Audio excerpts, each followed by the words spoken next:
చాలామంది అయితే ఆర్సీబీ గెలవదు గెలవదు అంటున్నారు. కొంతమంది అయితే గెలవకూడదు అని పూజలు చేస్తున్నారు.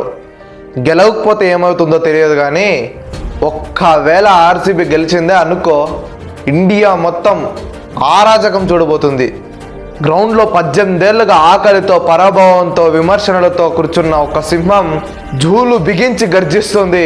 ఆ గర్జనకి ఇండియా మొత్తం ఇంటర్నెట్ వైర్లు వేడెక్కి కాలి బూడిదవుతాయి. 18 ఏళ్లుగా ఓడినా గెలిచిన టీం వెంటే ఉన్న లాయల్ ఫ్యాన్స్ దాడికి సోషల్ మీడియా మొత్తం క్రాష్ అయిపోయి విలవిలలాడుతుంది. వీటన్నిటికంటే ముఖ్యంగా ఇన్నేళ్లు ఇండియన్ క్రికెట్ కి సేవలందించిన రారాజు విరాట్ కోహ్లీకి ఘనమైన వేడుకలు లభిస్తుంది. అదే విధంగా ఆర్సీబీ ఎంతమంది కప్పు కొట్టాలనుకుంటున్నారో అంతమంది ఓడిపోవాలని కూడా కోరుకుంటున్నారు.